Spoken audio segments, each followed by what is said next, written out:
Hello everyone, welcome back to GK today. और ये है हमारी daily UPSC prelims model and previous questions analysis की सीरीज़, जिसमें आज ये 4th सेशन हमारा रहेगा और डेली की तरह हम 5 क्वेश्चंस डिस्कस करेंगे प्रॉपर एनालिसिस के साथ। फर्स्ट क्वेश्चन है यहाँ पे, eight which of the following cave sites of India you will find the mural paintings. इसमें से कौन सी इंडिया की केव साइट्स हैं जहाँ पर आपको मुराल पेंटिंग्स मिलती हैं। फर्स्ट है अजंता, सेकेंड है बाघ और थर्ड है पितलखोरा। तो यहाँ पे आंसर हो जाएगा सारे ही बिल्कुल सही हैं, क्योंकि ये सारी साइट्स जानी जाती हैं अपनी मुराल पेंटिंग्स के लिए। जो पितलखोरा केव्स हैं ये लोकेटेड हैं औरंगाबाद में, औरंगाबाद है महाराष्ट्र स्टेट में। और अजंता केव्स तो हम जानते हैं कि ये सीरीज़ है 29 बुद्धिस्ट केव टेम्पल्स की अजंता में। अजंता औरंगाबाद डिस्ट्रिक्ट में लाई करता है, वंस अगेन महाराष्ट्र में। और बाघ केव्स की यहाँ पे बात करें तो ये लोकेटेड है मांडू में, मांडू धार डिस्ट्रिक्ट में है मध्य प्रदेश के। ठीक है, ये सारी साइट्स जानी जाती हैं अपने मुराल पेंटिंग्स के लिए by master painters of ancient India. यहाँ पे आंसर हो जाएगा ऑल, यानी कि option number D 1, 2 and 3। Second है, with reference to the Harappan seals which among the following statements is are correct. Harappan seals के बारे में यहाँ पे 3 बातें दी हुई हैं, आपको बताना ही कौन सी बातें सही हैं। Unicorn seals have been found in most Indus towns and cities. क्या यूनिकॉर्न के सील्स हमें मिले हैं ज़्यादातर इंडस टाउन्स और सिटीज से। The seals are engraved with the pictures of not only bull but also elephant, rhino, humpless bull and the tiger. जो seals हैं उन पे ना सिर्फ बुल की पिक्चर है, बल्कि हमें कुछ ऐसे भी सील्स मिलते हैं जिसपे एलिफेंट, राइनोज, हम्पलेस बुल और टाइगर की पिक्चर है। Most Harappan seals are devoid of an inscription. तो इसमें से कौन सी बात सही है आपको ये बताना है। उसके लिए हर स्टेटमेंट को प्रॉपर्ली एनालाइज करना पड़ेगा हमें। तो देखिए, जो भी हड़प्पन सील्स हैं उसमें 2 चीज़ें हमें देखने को मिलती थी। फर्स्ट था डिज़ाइन और सेकंड था इंस्क्रिप्शन। तो थर्ड स्टेटमेंट तो ऐसे ही गलत हो जाता है, क्योंकि इसमें लिखा है most Harappan seals are devoid of an inscription, मतलब उसमें इंस्क्रिप्शन मौजूद नहीं होता था। लेकिन मैं आपको यहाँ ये बता रही हूँ कि उसमें 2 ही चीज़ें होती ही थी, डिज़ाइन और इंस्क्रिप्शन। तो थर्ड स्टेटमेंट आपका गलत हो गया। और ये जो डिज़ाइन है इसको आप रिकॉग्नाइज कर सकते थे, लेकिन जो उसका इंस्क्रिप्शन है वो सिर्फ कुछ ही लोग पढ़ सकते हैं। जो इंडस स्क्रिप्ट है वो अभी अनडेसिपर्ड है, मतलब उसको अब तक एनालाइज नहीं किया गया है, वो अभी तक उलझी हुई लैंग्वेज है। तो ये अनसर्टेन है कि इन इंस्क्रिप्शन में क्या बातें लिखी हुई हैं। लेकिन जो सील्स की स्टडी है फ्रॉम अदर कल्चर्स, उससे हमें ये पता चलता है कि प्रोबेबली इसमें कुछ पर्सनल नेम्स, टाइटल्स और कुछ और चीज़ें लिखी होंगी। तो स्टैम्प सील्स जो हैं उसमें इंस्क्रिप्शन वो रिवर्स साइड पे लिखा होता था। इससे ये हमें पता चलता था कि यूजुअली इसको रीड किया जाता था फ्रॉम सीलिंग्स और impressions, not from the seal itself. तो कुछ ऐसी इमेजेस भी मिली हैं हमें सील्स पे जिसमें कुछ सिंगल एनिमल दिखाए गए हैं, often with a feeding trough in front of it. और मोस्ट कॉमन इसमें से था यूनिकॉर्न। ये बात बिल्कुल ठीक है, यूनिकॉर्न एक क्रिएचर होता है जिसका सिंगल हॉर्न होता है, और आप कह सकते हैं कि एक कॉम्बिनेशन है हम्पलेस बुल का और एक एंटेलोप का। तो जो यूनिकॉर्न के सील्स हैं ये ज़्यादातर इंडस टाउन्स और सिटीज़ में हमें मिले हैं, बिल्कुल ठीक बात है। फर्स्ट ऑप्शन आपका ठीक हो जाता है। पर्टिकुलरली हमें ये जो सील्स हैं यूनिकॉर्न के, ये मोहनजोदाड़ो वाले एरिया में मिले हैं, और यहाँ से हमें लगभग 1000 सील्स यूनिकॉर्न के बरामद हुए।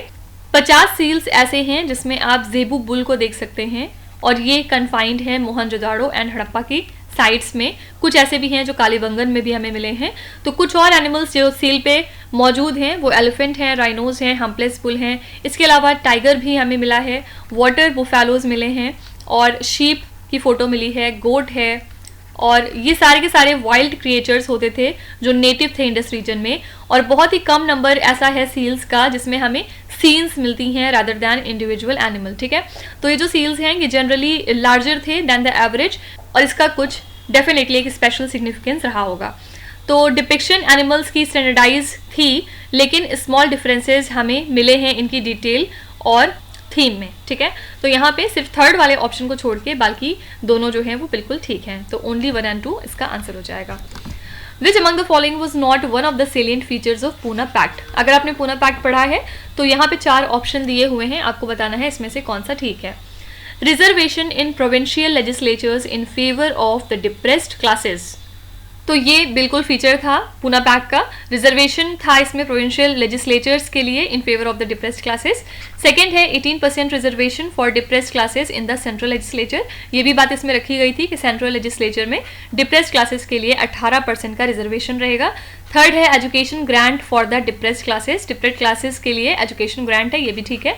Double voting for the depressed classes in some select electorates, ये बात गलत है, क्योंकि डबल वोटिंग जो है वो डिमांड किया था डॉक्टर भीमराव अंबेडकर ने इन द बिगनिंग, लेकिन वो नलिफाई हो गई थी इस पैक्ट के साथ, और डॉक्टर अंबेडकर जो हैं वो नहीं खुश थे इस पैक्ट से, ठीक है। तो double voting for the depressed classes in some select electorates जो है ये गलत है, और यहाँ पे नॉट करेक्ट पूछा जा रहा है, तो ऑप्शन नंबर डी आपका ठीक हो जाएगा।